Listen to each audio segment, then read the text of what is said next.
Bonjour, donc merci Édouard tout d'abord de m'avoir invité ici, c'est un honneur. Merci aussi aux collègues qui ont parlé avant moi, parce qu'ils m'ont préparé le terrain. Du coup, vous savez tout, au niveau théorie, au niveau expérimental, donc je peux y aller, je peux raconter mon histoire, sans trop insister sur tout cela. Je voudrais aussi m'excuser d'avance parce que mes transparents sont un peu franglés. Donc il reste des résultats en anglais, des titres en français, donc s'il vous plaît, soyez indulgents. Donc ce travail, c'est le fruit du travail d'une équipe de partenaires nord, de plusieurs labos en France, en Europe, de partenaires sud, en Afrique, et également une équipe multidisciplinaire qui rassemble des physico-chimistes, des biologistes, des médecins, des sociologues. Donc nous avons mis au point un concept que nous essayons donc d'appliquer sur différents chantiers. Alors aujourd'hui, il est plus appliqué en Afrique, mais il est appliqué également sur certains bouts en Chine. Et ce concept, donc, ça part donc des émissions par les combustions de polluants atmosphériques. Donc ici, on va s'attacher à regarder l'aérosol carboné pour aller vers l'estimation des concentrations atmosphériques, pour aller vers l'impact climatique, et d'autre part, partir de ces émissions pour aller vers l'estimation de l'exposition des populations, des doses que les gens respirent et de l'impact santé qui est associé à la fois avec une approche biologique et une approche épidémiologique. Donc nos objectifs scientifiques, c'est de déterminer ces niveaux d'exposition, de connaître les propriétés physico-chimiques de l'aérosol, de déterminer les doses dans l'appareil respiratoire, d'en connaître les effets biologiques, la capacité inflammatoire de ces aérosols, d'étudier les maladies qui sont induites et effectivement également d'essayer d'estimer l'impact radiatif et climatique. Et tout ça en constante relation avec l'estimation des émissions, que ce soit le trafic, les feux domestiques, les feux de biomasse, les décharges, pour le présent, le futur et différents scénarios. Donc c'est une méthodologie que nous avons mise au point, et vous voyez qu'il y a des mesures, des modèles et des satellites, à la fois à la source, donc on caractérise une source, au niveau de la pollution par classe de taille, l'aérosol par classe de taille, au niveau donc des propriétés biologiques et des maladies donc, liées à ces pollutions, et donc en faisant donc des études épidémiologiques, mais également des mesures sur des cohortes, également donc des mesures in vitro ou bien des mesures donc d'aérosols. Tout ça pour calculer finalement, si vous avez là, c'est la dose, là, c'est la réponse, vous pouvez calculer des réponses, des doses-réponses. Les doses-réponses, c'est finalement ce que, quand vous entendez 3 millions de morts à cause de la pollution donnés par l'OMS, ces chiffres-là, en fait, ils multiplient la concentration qu'ils obtiennent sur un site, enfin, bon, je simplifie vraiment, hein, et ils multiplient ça par des fonctions qu'ils ont mesurées, qui s'appellent les fonctions de dose-réponse. Autant vous dire que les fonctions de dose-réponse aujourd'hui, elles existent pour l'Europe du Nord, les États-Unis et peut-être un peu en Asie maintenant.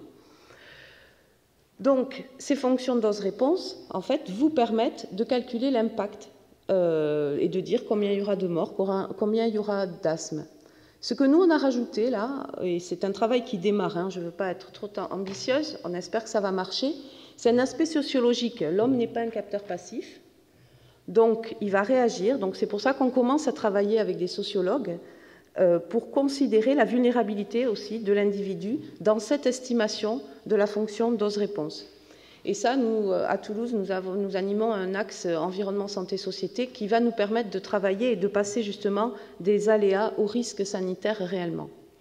Donc ça, c'est à l'échelle de la source, mais ensuite, on va au niveau régional. Je ne vous cache pas que ça, c'est par simulation, par modélisation, où là, donc, on développe des inventaires d'émissions, on introduit cela dans un modèle ici qu'on utilise, qui est un modèle climatique régional, mais on pourra en prendre un autre, hein, pour arriver aux impacts, et on valide cela par certaines mesures, dont des mesures satellitaires.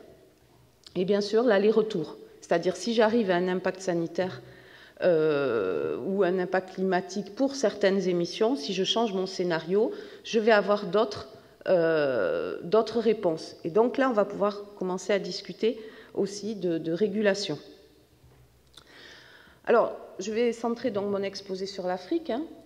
Donc, pourquoi travailler sur ces sujets-là en Afrique? Déjà, en Afrique, on a une photochimie intense, ça, je ne vais pas vous le cacher.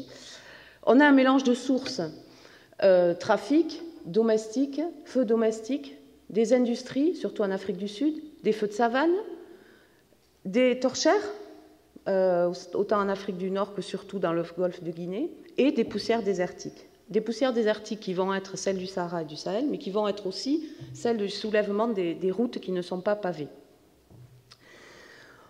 Et ce mélange des sources fait qu'en ville, depuis, on peut dire, une vingtaine d'années, on a été amené à voir qu'il y avait une pollution urbaine inattendue, qui était inattendue, et notamment inattendue à l'échelle internationale, puisque les grands programmes s'attachent, quand on parle de pollution, à l'Asie et à l'hémisphère nord, mais pas à l'Afrique. L'Afrique, c'était les dusts et les feux de savane, pour l'instant. Or, on a une augmentation de la population urbaine qui vraiment est attendue dans les 20 prochaines années, et du coup, pour ce qui est Afrique de l'Ouest, avec une concentration ici des mégacités sur le golfe de Guinée, qui donc va faire que certaines villes qui aujourd'hui ne sont pas considérées comme mégacités vont devenir des mégacités, avec la pollution associée. Donc, c'est la chaîne intégrée que nous avons mis en place. Donc, je recommence, qui part des émissions qui va jusqu'aux impacts, avec différentes étapes. Je vais donc les décrire au fur et à mesure. Vous voyez en noir, c'est tout ce qui est modélisation. Ici, en bleu, c'est les validations et les mesures qu'on fait sur le terrain pour nourrir cette chaîne. Ici, des concentrations. Nous avons notre calcul aussi d'impact radiatif et climatique par le modèle RECCM. Que dire, émissions, concentration, dose. Pour passer des concentrations aux doses, vous verrez qu'on utilise un module pour nous permettre d'aller du nez aux alvéoles, et que ici, nous avons aussi un petit module pour calculer les impacts, au moins sur la mortalité. Donc, commençons par les émissions, par le développement d'inventaire d'émissions. Alors, notre équipe travaille en implication forte avec les programmes internationaux sur les émissions. GEIA, le programme GEIA particulièrement, et également IPCC et les préparations du GIEC, puisqu'on on est acteur justement dans l'amélioration, GIEC après GIEC, des inventaires. Et également, à Toulouse, on gère la base de données, si vous êtes intéressé, ECAD, qui est une base de données internationale sur les émissions. Vous pouvez trouver toutes les émissions que vous voulez si vous vous posez une question sur combien de feux domestiques en Asie. C'est tous les partenaires, enfin, toute la communauté internationale qui vient nourrir cette base de données. Bon, c'était une parenthèse. Donc, un inventaire que nous avons développé récemment en Afrique, vu qu'il n'en existait que de global, plusieurs étudiants se sont penchés pour en développer un régional à 0,25 degrés par 0,25 degrés. Mais on va descendre parce que même si le global maintenant se met à 10 km, 25, ça ne va plus aller. Donc, cet inventaire, en fait, développer un inventaire, c'est donc avoir des données de consommation de fuel liées au diesel, par exemple, à l'essence, aux industries, etc. Et des types d'activités, également des technologies mises en place dans les pays. Et vous voyez ici pour l'Afrique que c'est un peu un puzzle qu'on a dû faire en prenant des données internationales, des données régionales, des enquêtes qu'on a menées, afin de faire au mieux. Mais c'est vrai que par rapport à l'Europe, il manque des comptages, par exemple, de particules, on est très loin de la précision qu'on peut avoir dans les inventaires européens ou américains. Des mesures de facteurs d'émission, donc le facteur d'émission croisé à ces données de consommation vous donne la quantité d'émissions qui est injectée dans l'atmosphère, Et ces mesures de facteurs d'émission, en fait, là aussi, il en manque pour plein de sources, mais particulièrement en Afrique, où il y a des spécificités régionales, c'est-à-dire que les mobylettes, le fuel, les feux domestiques, les bus, ici vous nous voyez auprès d'un bus, ne sont pas les mêmes qu'ici, sont des vieilles machines, etc. Donc, des mesures nécessaires pour développer un inventaire. Donc ça, on l'a fait pour le présent. Et ensuite, en collaboration avec des collègues socio-économiques qui travaillent sur les projections des consommations dans le futur, on a développé un inventaire pour 2030 avec plusieurs scénarios. Alors, le scénario de référence, qui est un scénario, ça s'appelle business as usual, sans qu'il y ait aucune modification environnementale. Un scénario CCC, qui était proposé finalement par ces socio-économistes, mais quand on l'a appliqué, on s'est rendu compte, puisque ce scénario CCC, Carbon Climate Change, introduisait des pénalités sur le carbone, mais pour l'Afrique, en fait, ça ne changeait rien du tout parce qu'il n'y a pas de pénalité sur le carbone en Afrique. Donc, de fait de passer de celui-là à celui-là, on n'avait pas de différence, on n'avait pas d'amélioration. Donc, en fait, on a créé nous-mêmes un scénario dit parfait, où là, on a décidé de changer, par exemple, les moteurs 2 temps des mobylettes par des moteurs 4 temps, de s'occuper de l'Afrique du Sud différemment que comment c'était fait à l'échelle internationale, et également de réduire certains facteurs d'émission pour le bois, etc. Donc voilà les résultats. Pour les inventaires d'émissions de carbone organique pour 2005 et 2030, et vous voyez nos résultats, ils sont en jaune, rouge et orange. Là, ce paquet de résultats, c'est les inventaires d'émissions pour ce qui existe aujourd'hui à l'échelle globale. Donc, ce n'est pas des inventaires régionaux, c'est des inventaires globaux. Et ça, c'est pour 2005 et 2030. En fait, vous voyez ici ce que je vous disais, les deux scénarios, le scénario de référence qui donne la plus mauvaise émission et le scénario donc CCC qui ne change presque pas, et notre scénario où là, vraiment, on tient compte d'amélioration dans les émissions qui finalement se rapprochent étrangement des scénarios des autres travaux. Donc ici, j'ai voulu mettre, pour un peu vous montrer, on a les différentes régions, Afrique de l'Est, Afrique du Nord, Afrique du Sud, Afrique de l'Ouest. T, c'est trafic, D, c'est domestique, I, c'est industrie, PPLT, c'est power plant, centrale thermique. On voit que finalement, alors, c'est que les scénarios, là, en bleu, c'est le 2030, le sale, on va dire comme ça, et le rouge, c'est le propre, et on voit finalement que c'est pour partout le domestique, les feux domestiques qui prédominent. En Afrique du Sud, on va avoir une contribution non négligeable des industries. En Afrique de l'Ouest, du trafic. Et en Afrique du Nord, alors je l'ai aussi, le trafic aussi qui est important. Le rapport carbone suisse sur carbone organique à l'émission.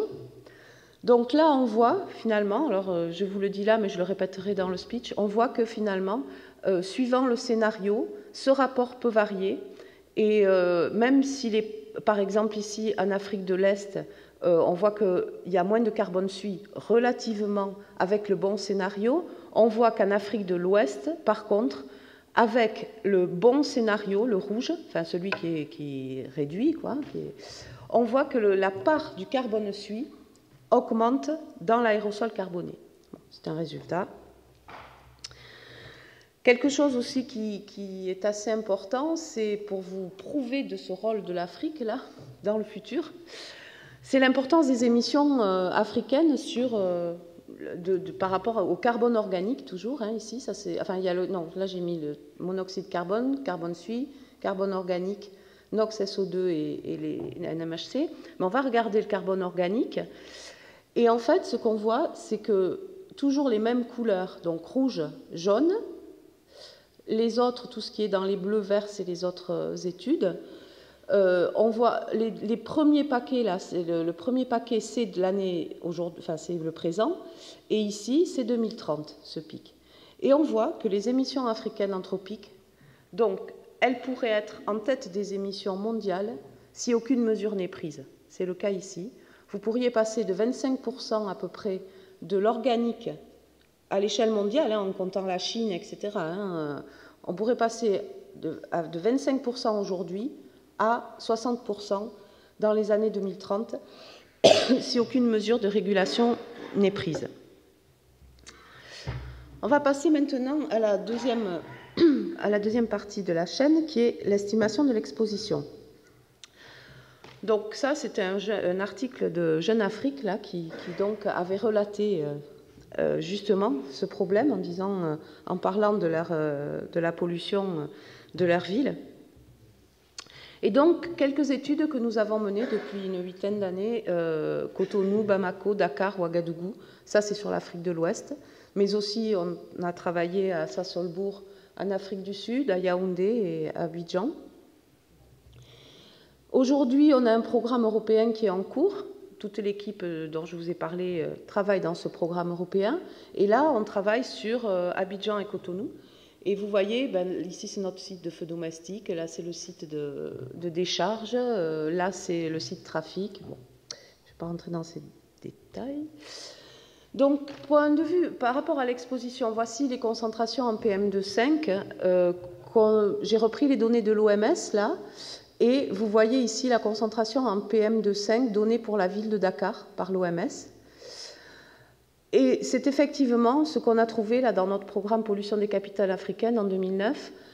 Ça correspond donc à la valeur qui est bien au-dessus de la norme la WHO. Ça, c'est les concentrations annuelles, le suivi mensuel des concentrations de PM2,5 à Dakar, avec une augmentation en saison sèche qui est liée principalement à l'importance des feux de savane qui arrivent sur Dakar.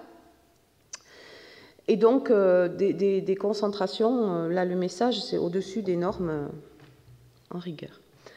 Ici, je regarde la concentration en aérosol carboné. Donc, mes collègues m'ont préparé le terrain sur la spéciation chimique de l'aérosol. Alors déjà, ici, c'est que l'aspect aérosol fin dans ce slide. Donc, on voit, en gris, c'est le carbone organique. Et je dirais que ça ici, si on regarde Bamako et Dakar, vous voyez gris, carbone organique, noir, carbone suie, orange, poussière désertique. Et ici, vous voyez à Dakar que le carbone suie est beaucoup plus élevé en proportion que le carbone organique dans ce travail-là. Un peu plus élevé à Cotonou et encore plus à Ouagadougou. Bon. Si je zoome sur Bamako et Dakar, là, si je regarde, ça c'est un événement de dust, donc je vous invite à ne pas le regarder, mais si vous regardez ici, c'est donc un impacteur, Jean-Luc a dit ce qu'était un impacteur ce matin, qui me permet finalement de faire la spéciation chimique de l'aérosol en fonction de sa taille, ultra fin, fin, coarse, grossier. Et vous voyez ici les différents composés de l'aérosol. Donc vous voyez, ici c'est Bamako, là c'est Dakar. On voit dans les particules grossières, on a un mélange de dust, de poussière désertique et d'organique, de même à Dakar, mais ce qui est différent, c'est quand on regarde le mode fin, on voit qu'il y a plus d'organique à Bamako, et ceci s'explique. On le confirme ici, si on étudie, alors là, sur les sites, la mesure, là on n'est plus à l'émission, la mesure du carbone suie sur le carbone organique, et on voit qu'à Dakar, le carbone suie prédomine le mélange. Et ça, c'est lié au type de sources qui sont échantillonnées, puisqu'à Bamako, on avait à cette époque-là une source très incomplète avec des moteurs de temps et des feux domestiques, alors qu'à Dakar, on échantillonnait plus, enfin le site, c'était un site trafic de nature le parc de véhicules étant plutôt du diesel. Donc, encore ici, on a le suivi du carbone suie en UV et en IR, en ultraviolet, en infrarouge à Bamako et à Dakar. Là aussi, comportement différent, puisqu'il y a plus d'absorption UV à Bamako qu'à Dakar. Donc là, je regarde maintenant Jean, par rapport aux sources incomplètes, à la combustion incomplète que l'étalomètre permet de voir. Alors qu'à Dakar, on a moins d'absorption UV par l'étalomètre.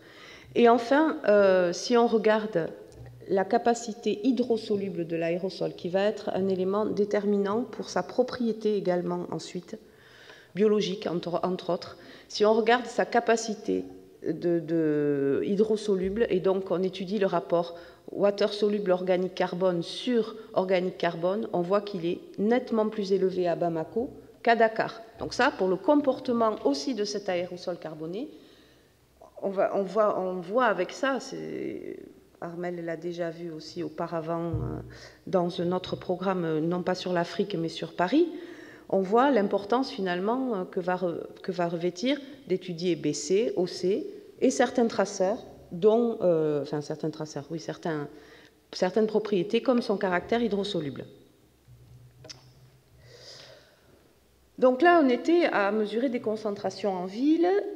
Il faut préciser qu'en Afrique, il n'y a pas de réseau de qualité de l'air, chose qui est vraiment crucialement manquant aujourd'hui et qu'il faut vraiment encourager.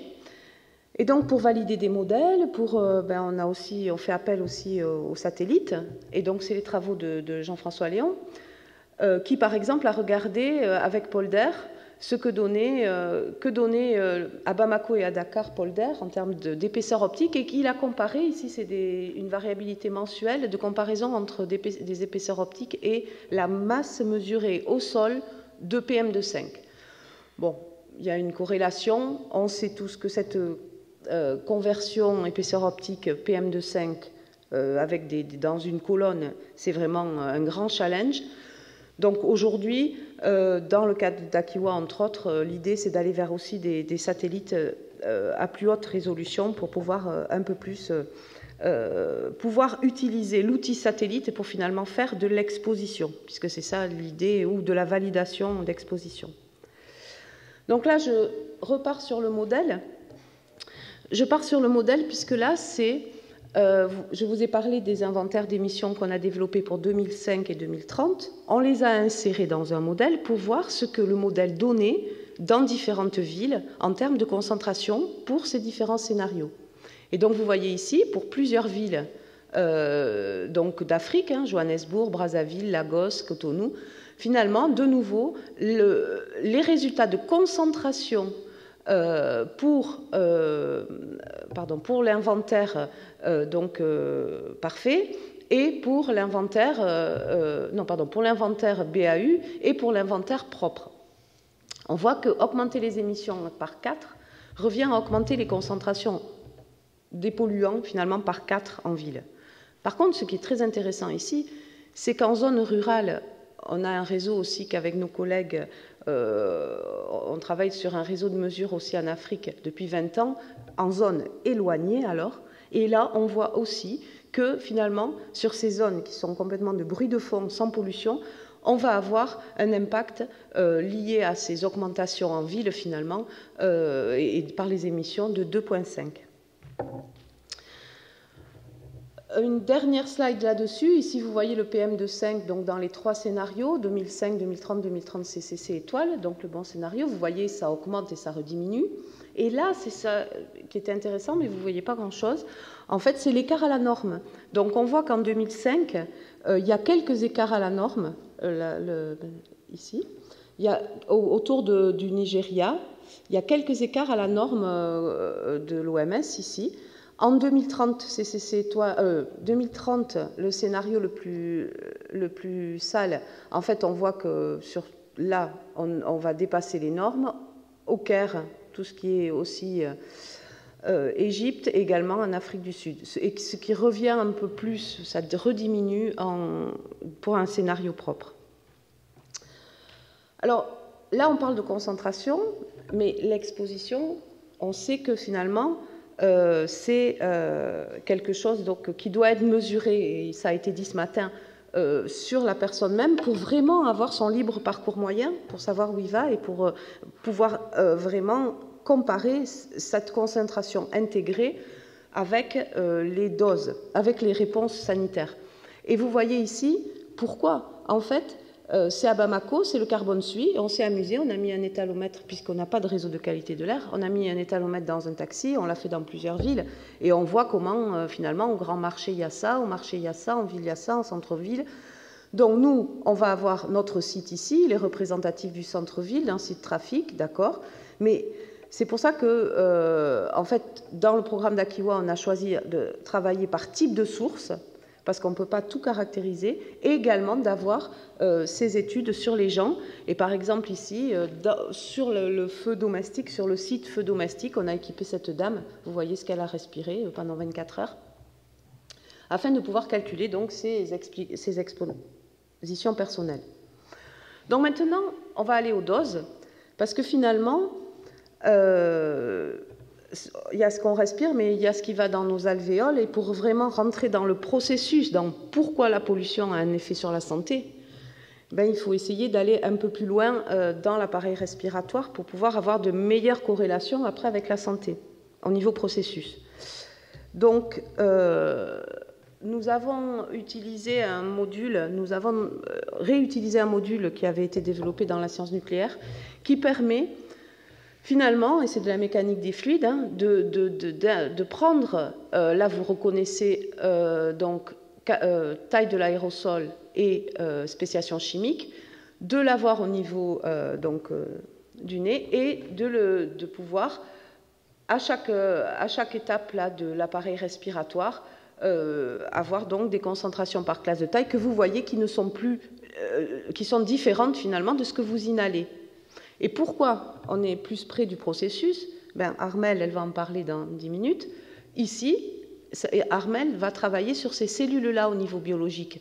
Donc si moi je lui donne la concentration qu'on a là, et qu'on essaie de faire des corrélations, il y a forcément un problème. D'où cette idée de vouloir utiliser un module qui va jusqu'aux doses pour pouvoir donc arriver plus facilement à des calculs de biologie. Donc là, je vais pas rester longtemps parce que je pense que c'est d'ailleurs adapted from Armelle Baiza. Donc, en fait, voilà nos particules, voilà une cellule.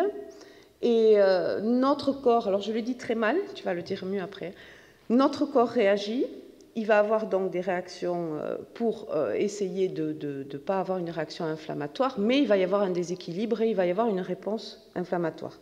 Et donc on va la mesurer en mesurant des biomarqueurs. On peut aussi la mesurer avec hors cellule, et c'était donc des mesures très prometteuses et qui aujourd'hui, j'espère, vont se développer, dont Jean-Luc a parlé ce matin, par exemple des mesures donc, de capacité redox de l'aérosol qui, effectivement, peuvent être reliées à ces réponses inflammatoires.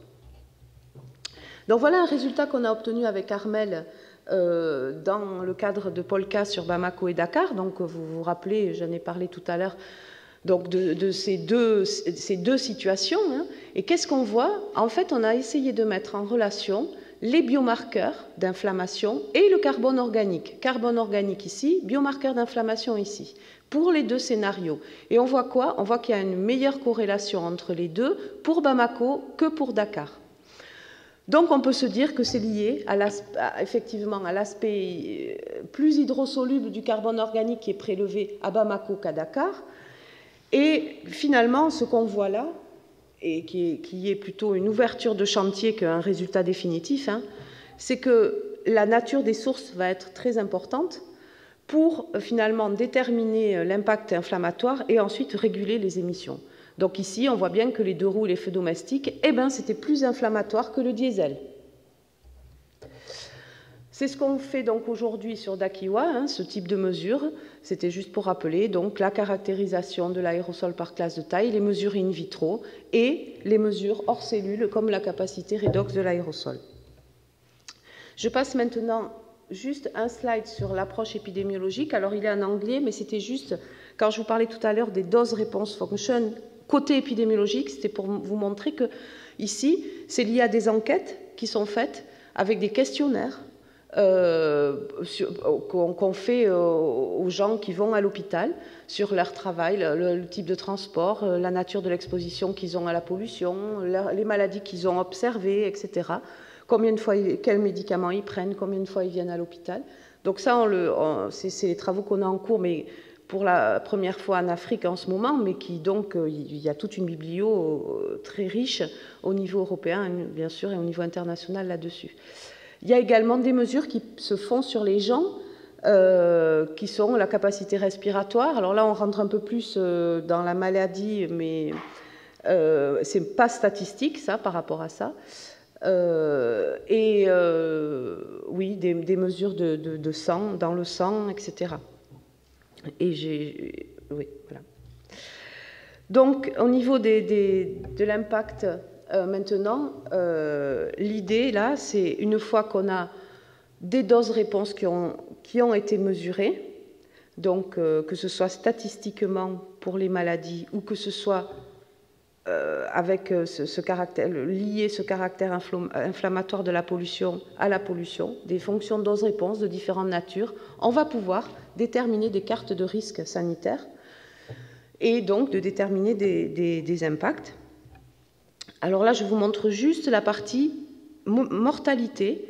C'est donc, suivant Lillywelt et al. En 2013, et Annenberg également, le calcul de l'excès de mortalité lié finalement à l'excès de pollution. Et c'est ce qu'on a fait sur le passage finalement des émissions de 2005 à 2030, avec les mêmes scénarios que je vous ai montrés. Donc ce calcul permet d'avoir, de compter les morts, de compter également les cancers, de compter les accidents cardiovasculaires, etc., grâce à des fonctions de dose-réponse qu'aujourd'hui je suis obligée de prendre dans cette littérature puisque ça n'existe pas sur l'Afrique. Et voilà les résultats. Donc ça, c'est l'impact de l'aérosol sur la mortalité en 2005 et 2030. On voit qu'en Afrique, il y aurait plus de 100 000 morts avec le scénario donc, qui est critique, et que ça peut être réduit d'un tiers si les émissions sont à moitié réduites. Donc un tiers de morts en moins, c'est... Je préfère parler, je n'aime pas trop ces chiffres absolus, là, parce que pour moi, ils veulent, vu toutes les incertitudes, ils ne veulent pas dire grand-chose, mais ce qui est intéressant, c'est de regarder quand même voilà, les apports, les bénéfices, et si vous réduisez les émissions, de combien vous pouvez réduire les accidents, enfin les maladies, la mortalité. Ce qui est intéressant aussi, c'est que l'effet ne va pas être les mêmes suivant le pays, et parce que suivant le type de source. Et regardez ici l'effort de réduction des émissions. En fait, au Nigeria, il va être parfait. En Afrique du Sud, encore mieux. Mais en Égypte et au Maroc, je ne sais plus où j'ai le Maroc, ici, voilà, et au Maroc, en fait, les efforts de réduction qu'on aura fait dans ce nouveau scénario, ce n'est pas suffisant, les morts ne diminuent pas. Et ça, c'est parce que finalement, nos améliorations d'émissions, on les a fait sur des sources qu'on connaissait et finalement, on ne s'est pas suffisamment penché sur l'Égypte, les projections dans le futur de l'Égypte. Voilà. Donc, pour résumer, des cartes de distribution spatiale d'exposition et de doses, vous croisez donc à la population et aux doses-réponses et vous obtenez des effets donc, sur les maladies et la mortalité.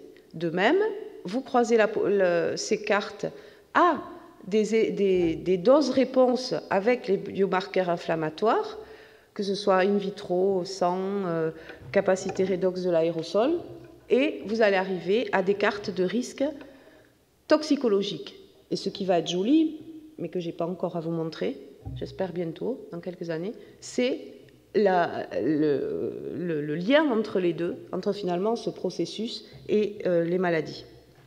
Donc dans la chaîne intégrée, donc ça c'est juste un clin d'œil parce que je ne vais pas développer, mais il y a effectivement le calcul de l'impact radiatif et le calcul de l'impact climatique avec RECSEM. Donc ici, de nouveau, je vais vous le montrer toujours pour cette comparaison de scénario 2005-2030. Là, vous reconnaissez l'augmentation, la diminution de PM2,5 suivant le scénario, vous reconnaissez l'impact sur les villes, et ici, en fait, c'est le single scattering albedo, qui est la capacité de l'aérosol à absorber, enfin à diffuser plutôt. Et donc, je l'ai sorti ici pour 3 villes, pour Abidjan, Lagos et Johannesburg.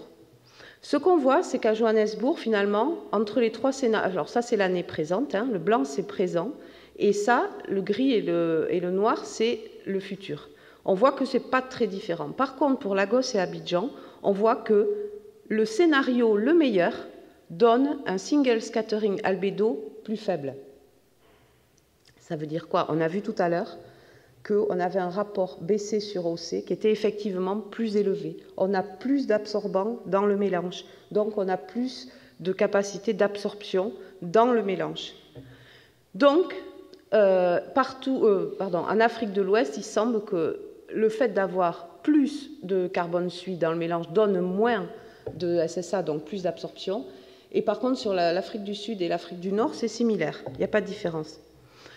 Et donc, si on passe à l'étape d'après, si on calcule l'impact radiatif, alors là, je l'ai pris juste en haut de l'atmosphère, pour le scénario de référence et pour le scénario CCC étoile, le bon scénario, alors il semblerait qu'en Afrique de l'Ouest, on ait plutôt un refroidissement, alors que pour le scénario, pour le mauvais scénario, et un refroidissement, je dis l'inverse, on a un refroidissement dans le cas du mauvais scénario et on a un réchauffement dans le cas du scénario idéal. Donc, je ne sais pas si vous voyez où je veux en venir. En fait, on voit que le meilleur scénario donne, bien sûr, moins de morts, un impact sanitaire qui est amélioré, mais on dirait qu'il réchaufferait. Or, si on ne veut pas réchauffer, donc là, c'est vraiment les co-bénéfices qui vont rentrer en ligne de compte. Et je pense qu'au niveau international, aujourd'hui, ça c'est une petite étude, je n'ai pas l'ambition de... je pense qu'après, j'ai essayé de voir au niveau climatique, en termes de degrés, tout ça, si ça avait vraiment un impact. Là, c'est vraiment en termes radiatifs qu'on le voit. Mais je pense que, ça, quand je vous disais tout à l'heure dans mon intervention que le rapport BC sur OC était vraiment très important, parce que suivant le type de sources, on allait avoir un impact radiatif différent, et du coup, quand on va devoir répondre aux décideurs, qu'est-ce qu'on fait? Comment il réchauffe? Comment il refroidit? Est-ce que c'est mieux? Est-ce qu'il y a moins de morts? Est-ce qu'il y a... Voilà, ce rapport va être important. Donc, on a mis un concept pour essayer d'estimer les risques sanitaires liés aux émissions de polluants par les combustions. Donc, vous voyez qu'on travaille sur les réductions des émissions, sur l'exposition, sur les doses réponses, pour estimer les risques sanitaires et les impacts climatiques, puisque la réduction des émissions pourrait avoir des effets opposés. Et là, pour l'Afrique et pour les pays émergents, c'est vraiment aujourd'hui à la question quelle société pour demain en termes d'énergie, de transport et d'industrie, on se pose vraiment cette question-là. Et donc, dans ces travaux-là, nos équipes essaient de travailler en lien avec les politiques publiques, etc. Le retour aux policymakers est très important dans ce genre de travaux. Merci pour votre attention.